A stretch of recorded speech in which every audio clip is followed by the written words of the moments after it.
Hello, Shawn here with Ask Him, or I'm so used to doing my live streams with Accelerators Organization and Ask a Millionaire. Okay, let's get today's mentor session started. Here we go. The first question comes from Mariel, and Mariel says, how do I know if I am charging appropriately for a new concept? The background is, IO Bartend is a concierge mixology service for private and public events. We specialize in organic fresh fruit and herb cocktails and mocktails. We are a full-service caterer for the bar side of events. We graphic design custom menus for every event based on themes, guests of honor, and clients' desires. The menu only serves as a guide, and we encourage guests to create their own cocktails or mocktails from the fresh fruit bar with the guidance of their fresh fruit mixologists. We have laser engraved coconuts and take our themes very seriously. It is an interactive entertainment experience.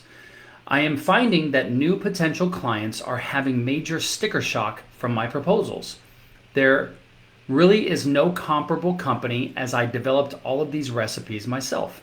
The fact that we are using organic fresh fruit causes our service to be more expensive than a bar that would use things like processed sour mix and juices from concentrate.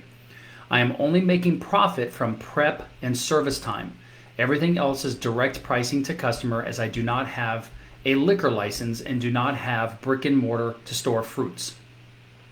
I don't think people realize the real meat of the cost is themed supplies, liquor, and fruit. I do not make anything off of that. Other mobile bar services just show up and pour what is provided or supply a small menu using your average mixers and liquors. All 500 of our recipes can be made with or without liquor because the fruits and herbs are giving the flavor, not the liquor. Thank you in advance. I'm incredibly excited to be part of AO. Okay, man, I absolutely love this, Mariel.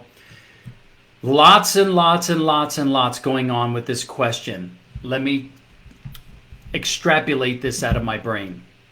The first is, you've got a very long elevator pitch. I would work on shortening that so that people can understand what you do and how you do it and who you do it for in less words. This is called word economy, using less words to say more.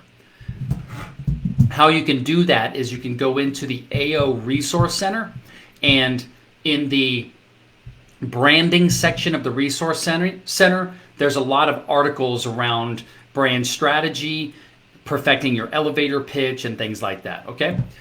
Now, what I'm hearing from what you wrote is that, and please just hear me out on this, because I have to be really direct as we build our relationship. And then as you get answers, you can ask more questions, and then we can continue the dialogue. What I'm hearing from you is that you don't know your customers very well. If a customer is completely getting sticker shock at your proposal, that means you don't know your customers or your prospects very well, or before you're offering a proposal, you're not truly qualifying your prospect. Part of sales is that we have a lead, which might be a name and a phone number, somebody we met, but we haven't really talked to them about our products and services. Before a lead becomes a prospect, we need to qualify them. Do they fit certain criteria in order to be a qualified prospect, which would include that they have a budget for your types of services? If they're not a qualified prospect, then we usually don't go down the presentation or proposal stage, because we know that they're not qualified, and that means they're not going to get sticker shock, okay? The other reason somebody might get sticker shock is because we're not doing a good enough job with our presentation and asking questions and building the relationship or establishing rapport. This is all part of the sales process. And it's very important, especially if you're asking these questions. I would guess, based on my experience, that your sales process probably has some missing components to it. Now, I get everything that you're saying, and I love what you're doing, but that's just me as a consumer. If I was a prospect, it would depend on my needs for my event. I might ask 2 or 3 different companies that are going to provide pouring services and get quotes and figure out which one's going to be the best for me. What you have to ask yourself is this: how can you get more business? If you have a client that says, well, we just want those cheap mixers and someone to just come pour and give great service, why would you want to pass up that business? Like, why can't you be a full service mixology company and have levels, right? Have levels. The basic level is we're going to pour these mixers, blah, blah, blah, blah, blah. Same thing as the competition, and the pricing is going to be on par with the competition, or maybe even a little more because we're going to do XYZ, right? And that's what differentiates you and keeps you on brand. Then the next step would be we're going to provide this particular fresh fruits, fresh herbs, fresh everything. And for that, that's an add-on cost of ABC. Why wouldn't I want to be the company that every single party wants to use? And as I build a relationship with them over time, I might be able to continue to upsell them on the fresh fruits. But why wouldn't I want all the revenue coming into my company? You can stay on brand of being the best mixology and the best entertainment and making parties go off with a bang, while still getting all of the business and being on brand and not just being known for the fresh fruits. From your message, it seems like you've put yourself in this situation that's going to make it that much more difficult to succeed, because I'm wondering how many of those clients are out there. Out of 10 clients that want someone to come work a party, how many want to pay your high premium for fresh fruits, fresh everything, all of the engraving and all the things that you do, versus somebody that just says, I want a great mixologist that knows how to work a party, that provides great service, and when I hire them, I know it's just taken care of. What's the ratio of this one and this one? That's what I want to know when I'm building a company. And for me, I want it all. I want all the business, because my company is really in the mixology, the entertainment side of the business. The products that I use, I'm kind of agnostic to that. I'm agnostic to the products I use, unless out of 10 customers, 9 want and will pay for that high-end, premium, fresh, everything, all of the engravings and everything. If 9 out of 10 customers do not have sticker shock, and there are more leads and people wanting that service than you can imagine, and you can't even meet the demand, that's another story. But if you're having a challenge with creating demand, if there are more parties to work based on that they just want regular mixology, that's what I would be looking at in my business model. I would strongly urge you to get on the next weekly Zoom that Dan Abate does. He's a business model expert. I would really start challenging yourself and him to have dialogue of what truly is your business model. Is it the fresh fruits, or is it that you're going to be the best mixologist that is easy to work with, entertains the guest, no problems, 5 out of 5 stars? What is your business model? That's where I would look, because you want to create a business model that is scalable as opposed to one that's not. And Dan can work with you on that. But these are the things to think of. I'm not trying to talk you out of the fresh fruit model that you've got, but we want to make sure we've got a business model that meets the demands of the marketplace. Just because we want something to be a certain way doesn't mean the market wants that. Sometimes you can match both, where what I want to do, there's enough of a demand out there and it's a great fit. Or maybe it's a thing of, this is what I would want, but I still want, at the end of the day, I still want a very successful business. How can I take the norm of mixology and make it amazing, like aisle bartend, that differentiates you from everybody, even if you're doing the exact same thing as far as the different mixtures that you use? You see what I'm saying? So that's what I would stretch you to take a look at. All right. I hope that answers your question. If you have more dialogue around that, get on Dan's weekly Zoom. Excuse me. or ask another question. Okay, hope that helps. Okay, the next question comes from Tatiana, and I think, let's see, Tatiana, I think sent another one.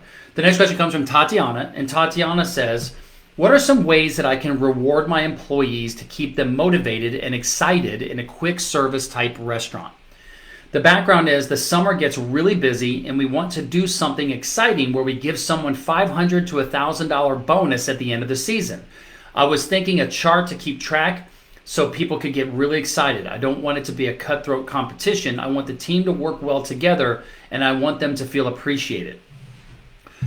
Okay, Tatiana, as you continue to develop your leadership skills like I did when I was first starting out, one of the things we have to realize is that not everybody wants the same thing. You might be motivated by money. I know you are. I'm motivated by money. I'm really motivated by money. But when I was running my team of 100 employees, it became abundantly clear that some people just did not get motivated by money. I don't care how much money I flagged in front of them or incentivized them with, it didn't move the needle at all. Some people want recognition, which is the number one thing that employees want. Recognition. That's what most employees want. Statistically speaking, employees want recognition for a job well done and for doing things.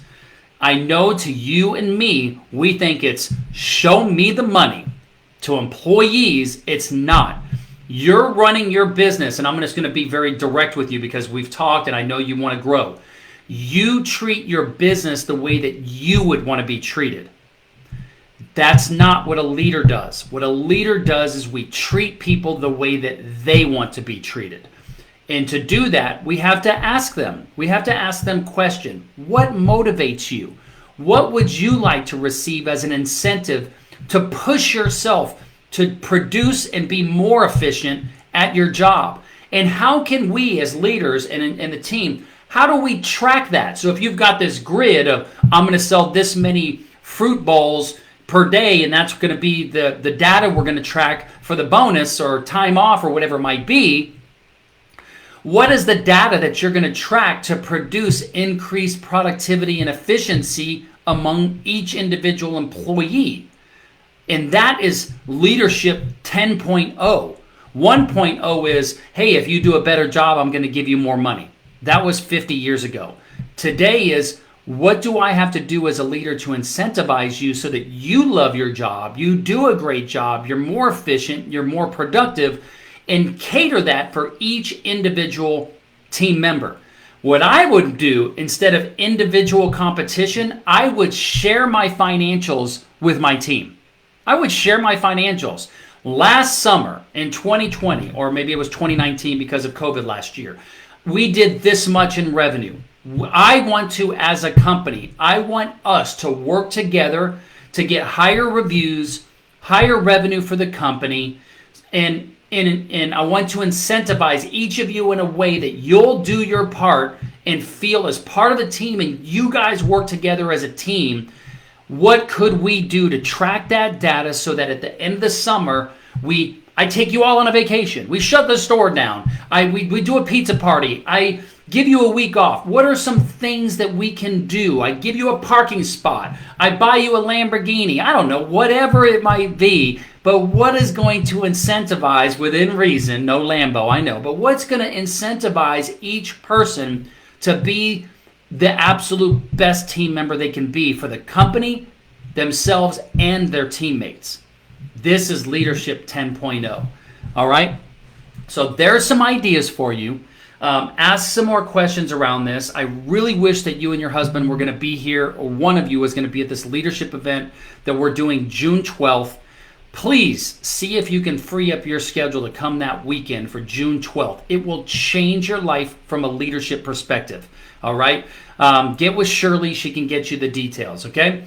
But I hope that answers your question. In the Resource Center, in the portal, in the Resource Center, I am going to really, really urge you to go in there in the category of leadership and start reading all those articles. You and your husband have done such a great job to get to the next level. It's time to start thinking about your business as it's not just your baby, the way that you want things to be. I want to start positioning you guys as leaders to do what's best for the business, and you guys are there just to serve what the business needs. And part of the business is not only your customers and the products and services that you do, but it's your team. What do you guys have to do that? And by you asking this question, I know that you're thirsty for that knowledge, and the articles that are in the Resource Center under leadership are really going to advance that knowledge for you, okay? Hope that helps.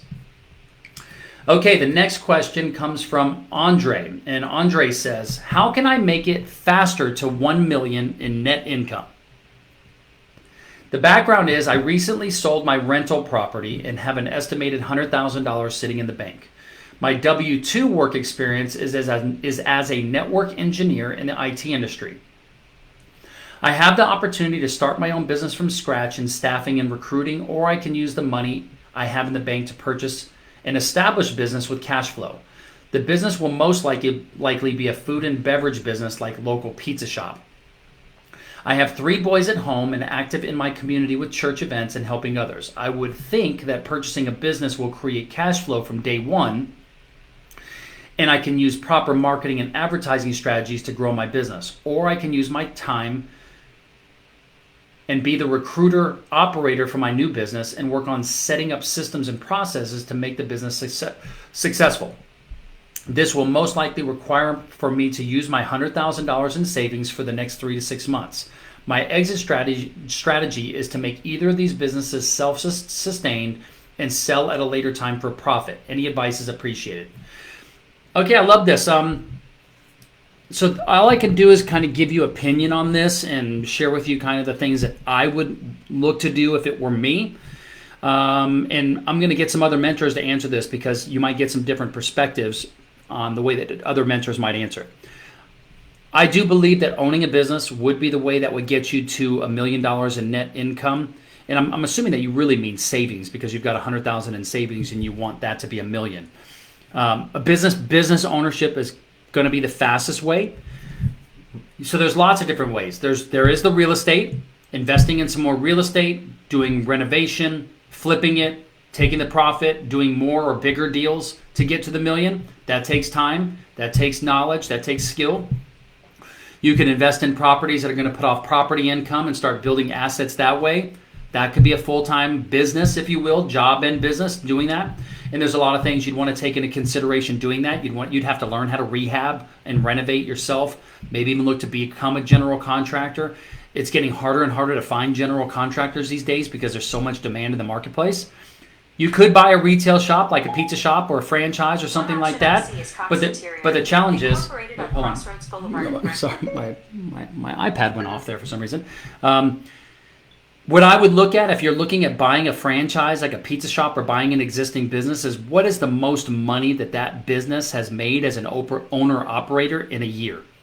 I think you're going to find that it's probably no more than what most jobs would earn. It feels nice to say that I own the business, but most of those small pizzeria shops and things like that, the real profit comes by being the owner-operator and working that business, just like Tatiana and her husband do in AO here. They have a Boost Bowls, like a acai bowl, fruit bowl, smoothie type place. They have learned that the only way that they can really grow is to get more locations, which means building more management team, more people on their team. And then you have to decide whether you're going to go the corporately owned route or a franchised or partnership route. Owning a single pizza place probably has capped income and isn't going to get you to the $1 million as fast as a service-based business. I would think that the recruiting business would be a faster avenue to get to $1 million than a pizza place unless you had capital to continue to grow that with new locations. There's a mentor in the group by the name of Paul David. He owns a recruiting company and he also does and helps people become recruiters. He would be a good person to talk to about getting into his coaching program and become a recruiter.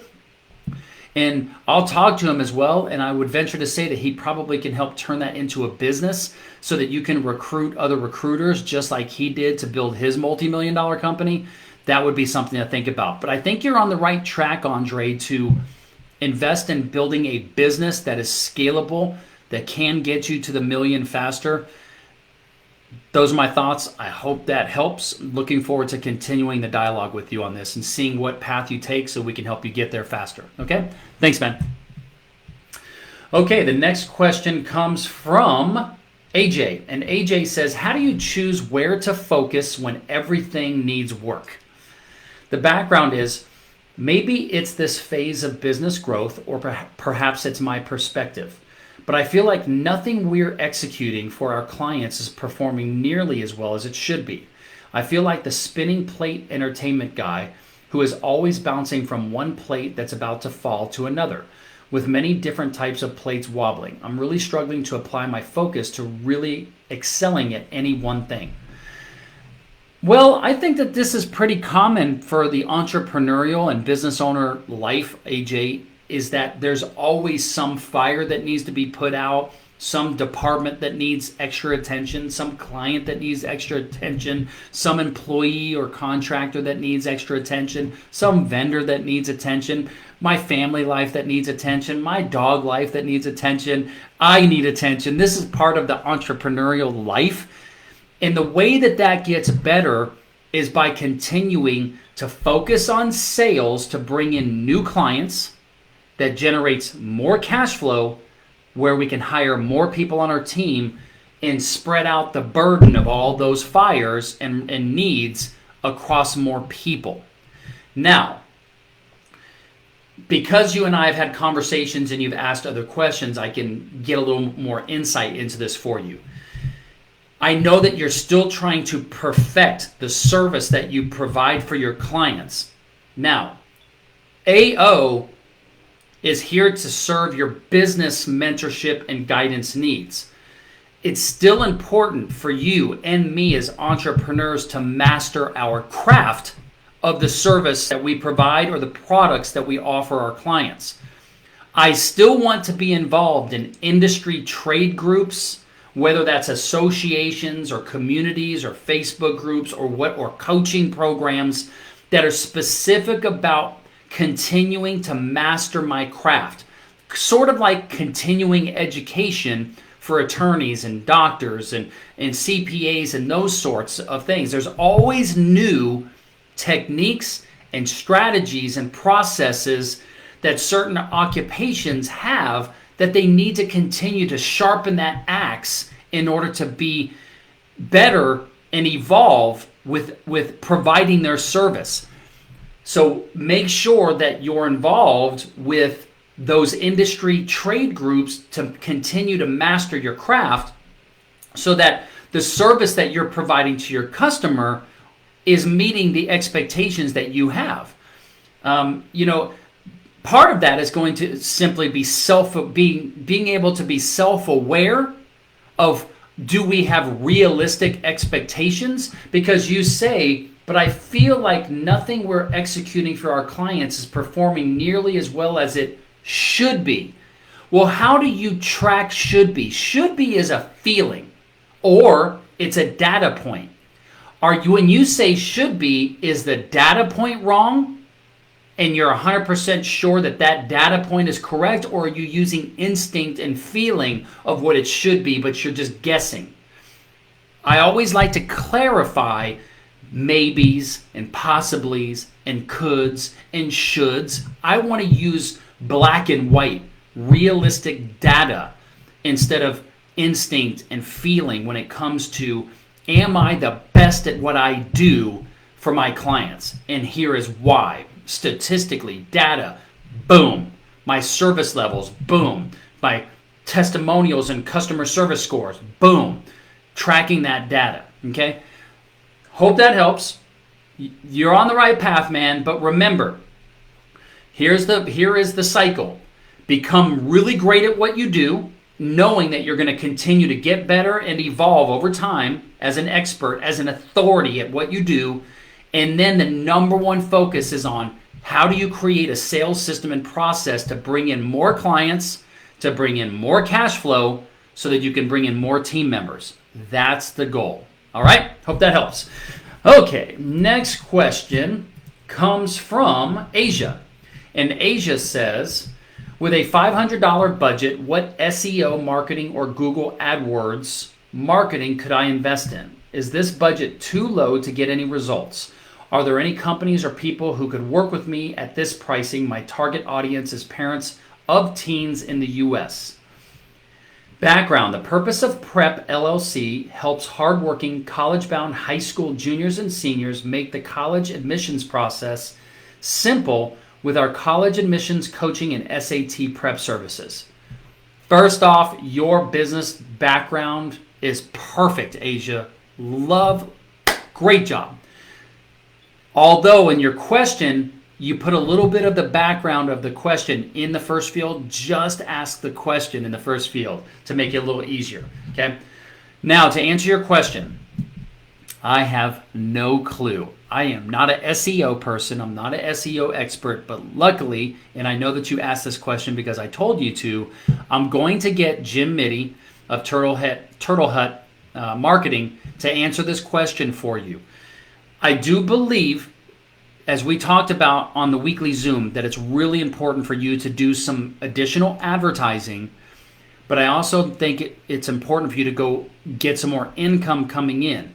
I talked with somebody about this issue for you, and we both agreed that you need more time blocking in your schedule for sales-related activities, going into Facebook groups, reaching out to more people on DM, doing more on Instagram, creating an introduction / referral program from existing parents to introduce you to other parents. Maybe it's asking the student who their friends are. They all have lots of friends. You've got to get really, really serious with that introduction / referral program. Tom and I both like to use the word, can you make an introduction to another parent, as opposed to, can you give me another referral? People love to make introductions if they are completely satisfied and happy with you as a company and a service provider. People love to make those introductions. When I get the new iPhone, I want to tell everybody, you got to get this iPhone. It's the best iPhone ever. You've got to get it. Apple doesn't have an introduction program. They just make the best freaking phone in the world, opinion. And so I'm happy to tell people about it.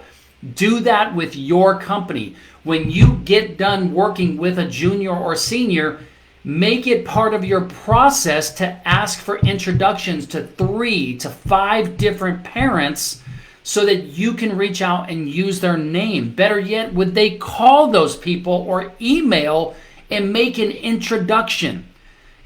It's only hard because it's not something you're comfortable with yet. Once you get comfortable and the leads just start flying in, you're going to love it, and it's not going to be uncomfortable anymore, okay?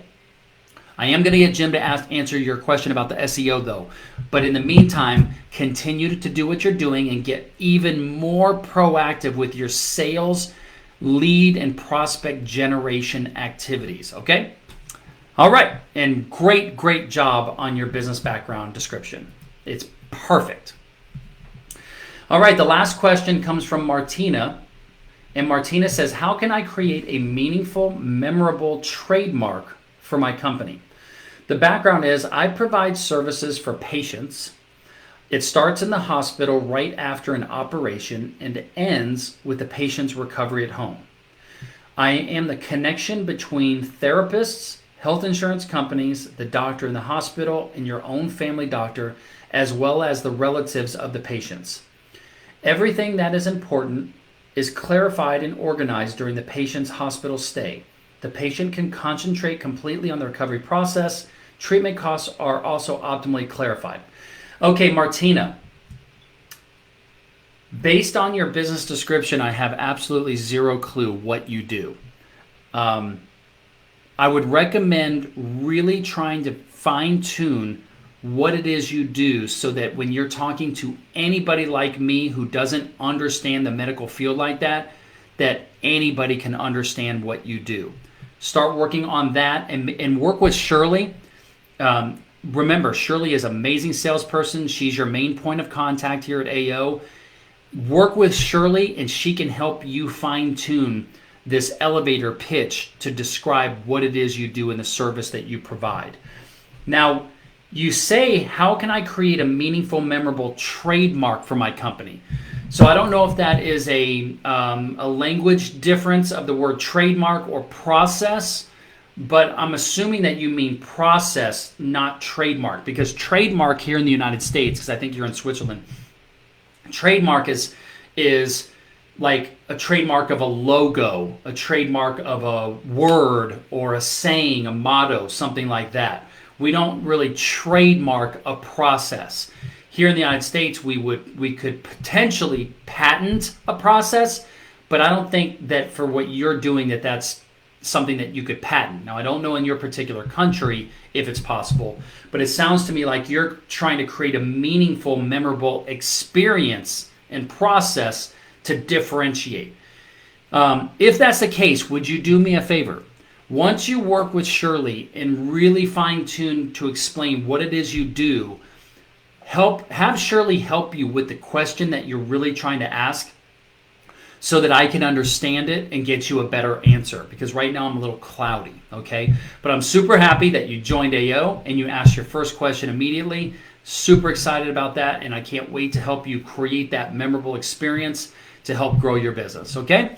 All right, that is today's mentor session. That is all the questions. If you asked a question, we are going to email you the answer with a link directly to the YouTube video for your answer, and we're going to archive it, and it'll be part of the weekly recap email as well. And I hope you guys have a great day, morning, or night, wherever you are in the world, and I will see you soon. Make sure and ask some questions. If you're watching right now, go ask some more questions. That's what me and the other mentors are here. All right? That's what we're here for. Talk to you later. Peace out. Bye.